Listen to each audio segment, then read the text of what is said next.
जानकी, जानकी, क्या होगा इसे? देखो ना जी, अब छलिया की सूचना मिलते ही हम सब बालकों को ढूंढने चली गई और ढूंढते ढूंढते सबको बहुत प्यास लगी आई जी। तो जानकी जमुना जी की नदी से जल लेने गई और उसने जमुना जी का पानी पिया और उसकी जेदशा हो गई। बालक कहाँ है? वो ठीक तो है ना? ऊपर से सब ठीक है, पर भीतर से बहुत भयभीत है सब। जानकी तो बिल्कुल नीली पड़ गया है। लग तो है विष फैल गया है इसको पूरे तन में। मथुरा के सर्वश्रेष्ठ विदेह जी को बुलाए गए हैं उसके उपचार के लिए। जैसे ही इसने जल को मुंह से लगाया, ये गिर पड़ी। चटपटाने का अवसर भी ना मिलो। हाँ वैद्य जी, और निकटी मृत पशु भी पड़े हुए थे। हाँ, मैंने भी अस्थियां देखी थी। इसका तो यही अर्थ हो सकता है कि समस्या वहाँ के जल में ही हो।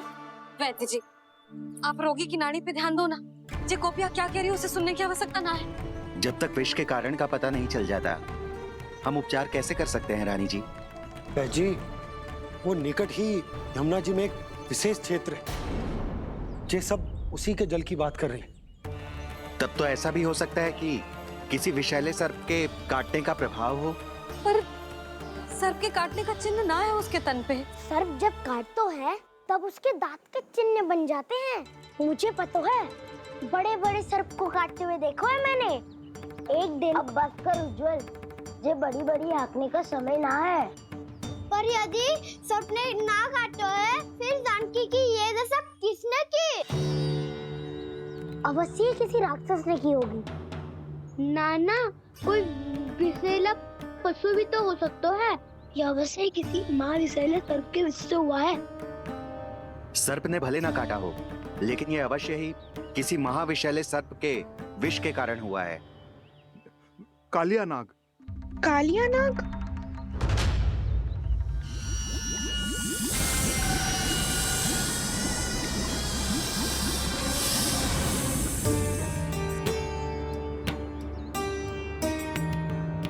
संकेतों से तो ऐसा लगता है कि जानकी ने कालिया नाग के क्षेत्र के विशाल जल पी लियो है।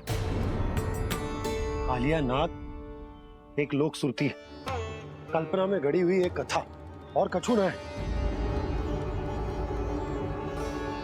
हमें जाके पता लगाना पड़ेगा। पर हमें वहां जाने से मना किया है ना बड़ों ने। उज्जवल सही कह रहे हो है। इस समय जानकी के स्वास्थ्य से अधिक महत्वपूर्ण और कछु ना है।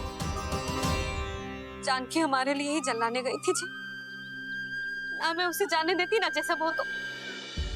वैद्य जी, आप शीघ्र कछु करो, कैसे भी कछु भी करो, पर इसके प्राण बचा लो। यशोदा, धैर्य रखो, श्री नारायण पर विश्वास रखो, वो सब ठीक कर देंगे।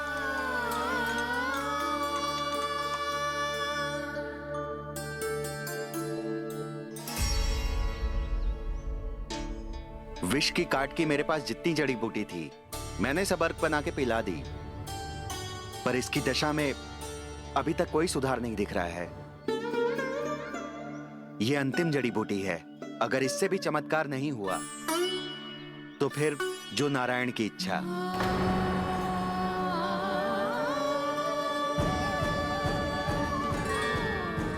पर कोई तो उपाय होगा जानकी को बचाने का।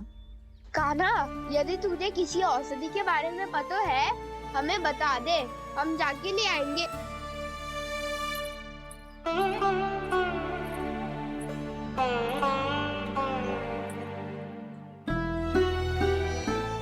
हे नारायण, हे प्रभु, मेरी जानकी के प्राण बचा ले प्रभु। या तो मैं अपने आप को कभी क्षमा न कर पाऊंगी। ये सारी मेरे ही कारण बनाई थी। उसकी रक्षा करो प्रभु, मेरी पुकार सुनो। कान्हा, तूने हमें वत्सासुर से बचाया था ना? और बकासुर से भी तो। और छलिया से भी तो तूने ही बचाया था ना हमें? क्या ऐसा कोई उपाय ना है जानकी को बचाने का? धन्वंतरी,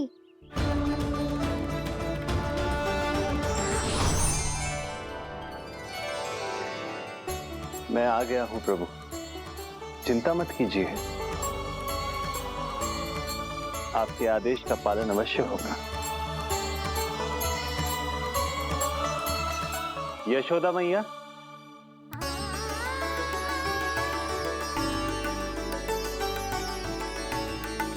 मैया आपको कोई पुकार रहा है।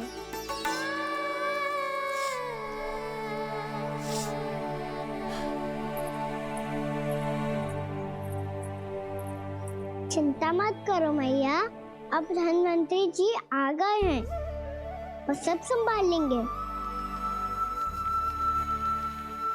धन्वंतरी जी कौन है? जिन्होंने संसार का आयुर्वेद दिया, आरोग्य के देवता, वे श्री नारायण के अवतार।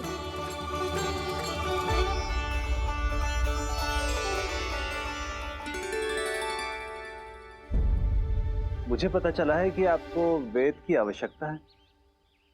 हाँ हाँ, भीतर आइए। आइए आइए बैठे जी। जी रहे। मथुरा का सर्वश्रेष्ठ वैद्य अर्थात मैं यहाँ आ चुका हूँ और रोगी को जितनी औषधि की आवश्यकता थी सब दे चुका हूँ। निश्चित रूप से आपने विष की काट के लिए बहुत ही उत्तम अर्क तैयार किया है। इसीलिए किसी और वैद्य की आवश्यकता नहीं है। किंतु आप अकेले कितना कुछ करेंगे वैद्यराज, मुझे अपना सहायक ही बना लीजिए। पर जो करना था मैं पहले ही कर चुका हूँ। हाँ, वो तो आप कर चुके हैं, बस रोगी के तन से विष निकालना शेष है ना वैद्यराज? हाँ हाँ, बस वही शेष है।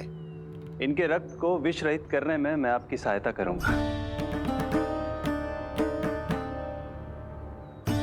पहले ये संजीवनी मानी जाने वाली इन लाल फूलों की बूटी को भी घिसना है ना?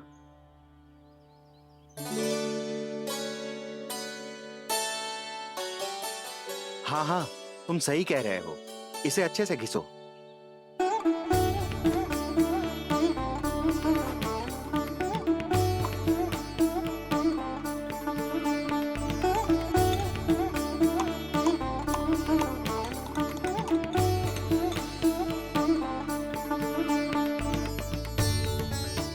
और ये नीले फूलों को भी तो मिलाना है ना? हाँ हाँ, अच्छे सहायक बन सकते हो तुम, ऐसे ही श्रम करते रहो।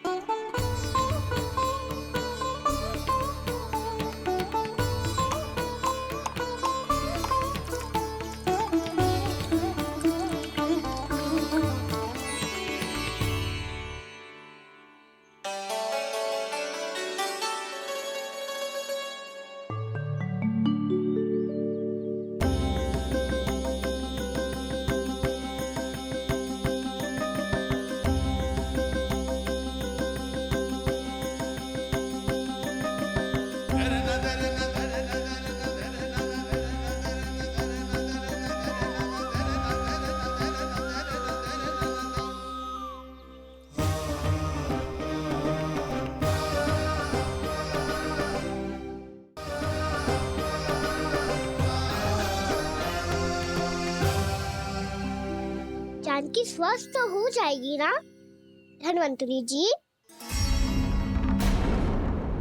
धन्वंतरी?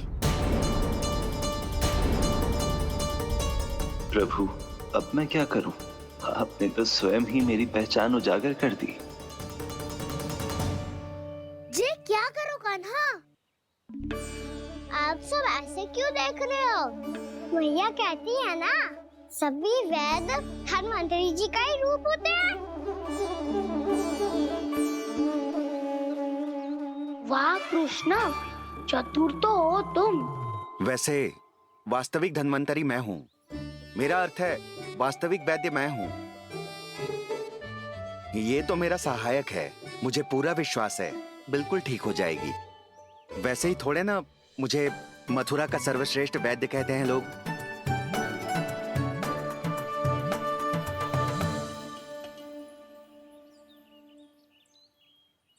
जसोदा भाभी, जसोदा जी, जानकी को चेतना आ गई। जानकी, जानकी, जानकी, तू ठीक है ना? क्षमा करना भाभी, मैं आपके लिए जल ना ला पाई। बस बहुत भूख लगी है। मैं अभी कच्चा लाती हूँ। जानकी, माखन खाओगी?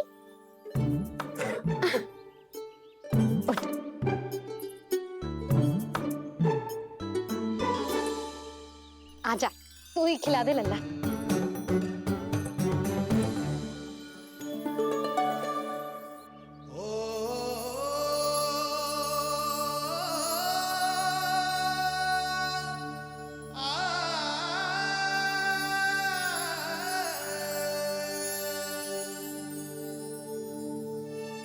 तुम सब मेरे लल्ला को माखन चोर कहती हो ना? आज देखो, अपना ही माखन जानकी को खिला रहे हो।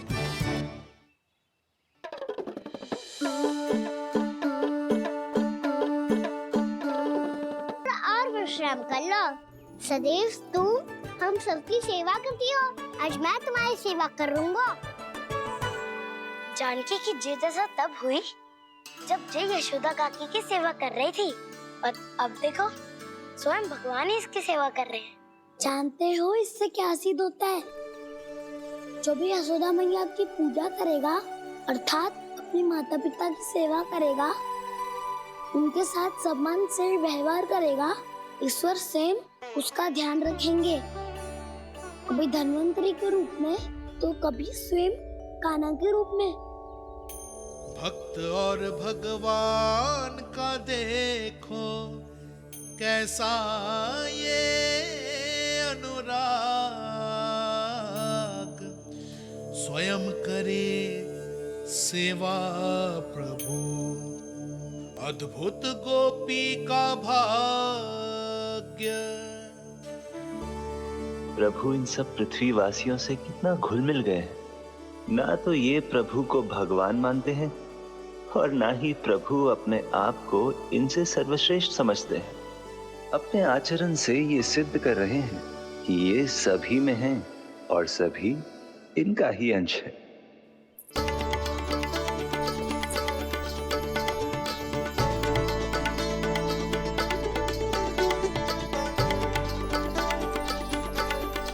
प्रभु, अब मुझे जाने की आज्ञा दीजिए।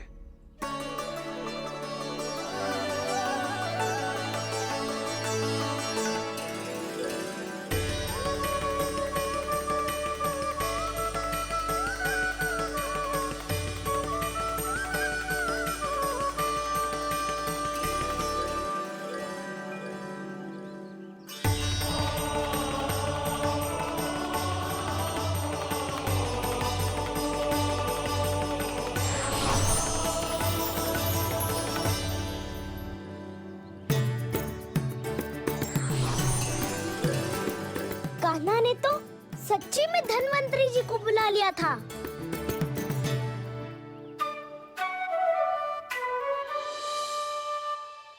जब से कान्हा का जन्म हुआ है ना, मैं तब से देख रही हूँ, तब से हम पे कोई भी संकट आती है ना, तो अचानक से कोई अपरिचित हमारी सहायता करने आ जाता है।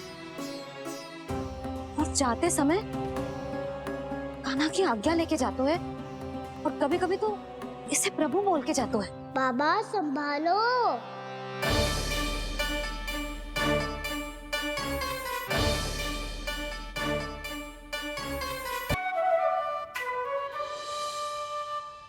जब से कान्हा का जन्म हुआ है ना, मैं तब से देख रही हूँ, तब से हम पे कोई भी संकट आती है ना, तो अचानक से कोई अपरिचित हमारी सहायता करने आ जाते हैं।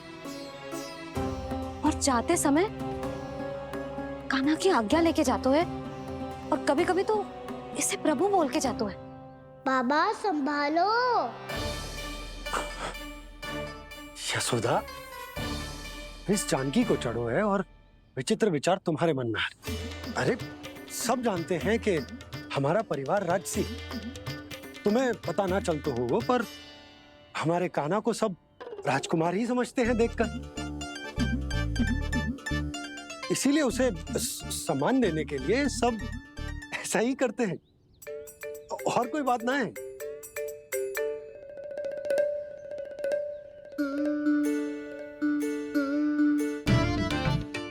अब जे मेरे लल्ला को ऐसे क्यों घूर रहे हैं?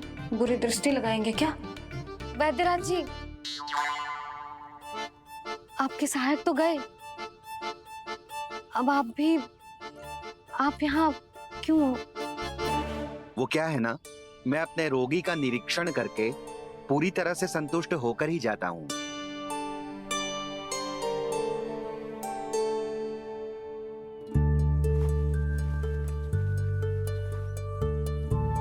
हाँ, संकेत तो अच्छे हैं, कल सुबह तक बिल्कुल ठीक हो जाएगी। धन्यवाद वैद्य जी।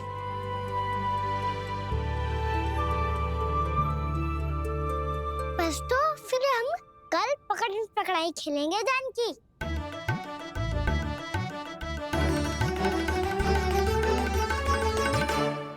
भानु, बंसी, जाकर उस क्षेत्र के चारों ओर बाड़ बनवा दो और वहां सूचना पट्ट भी लगा देना, ताकि जानकी के साथ जो हुआ है वो किसी और के साथ ना हो।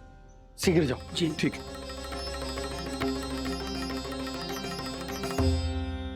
बाड़ और सूचना पट लगवाने से समस्या का समाधान नहीं होगा बाबा। निर्दोष पशु सूचना पट देखकर भी कुछ समझ नहीं पाएंगे।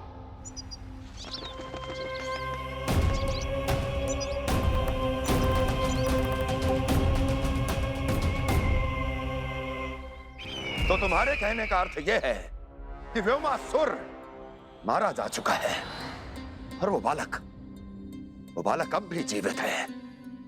हाँ महाराज, मैंने गोप बालकों को कहते सुना था कि कृष्ण ने छलिया को मोक्ष दे दिया है, पर वृंदावन सुरक्षित नहीं है महाराज। वो एक बहुत बड़ी समस्या से जूझ रहे हैं। कैसी समस्या? गांव के निकट क्षेत्र में किसी विषैले सर्प का निवास है। उसके विष का प्रभाव इतना भयानक है महाराज, जैसे विष ना हो, स्वयं हलाहल हो। मेरी कोई भी औषधि रोगी का उपचार नहीं कर पा रही थी। निकट के क्षेत्र में कहाँ है वो सर्प? गोप मानते हैं कि वो सर्प गांव के निकट यमुना नदी के जल में रहता है। मुझे तो लगता है महाराज, ये कालिया नाग की कथा कोई किंवदंती या लोक श्रुति नहीं, एक सच्चाई है, एक विशैली सच्चाई।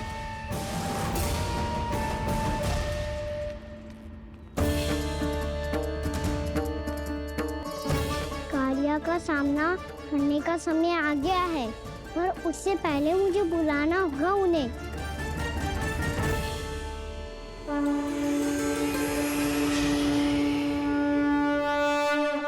संसार के दारुण भय का नाश करने वाले, सभी कष्टों का हरण करने वाले, विश्व का समस्त ऐश्वर्य प्रदान करने वाले, कमल जैसे लोचन, मुख और चरणों वाले आजानुभुज श्री राम को मैं बार बार नमस्कार करता हूँ।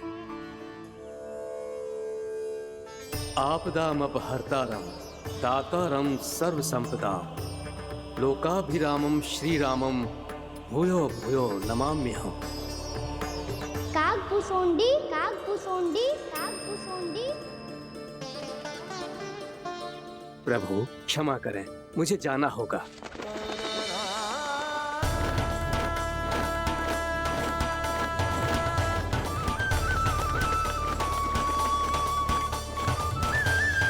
प्रणाम प्रभु।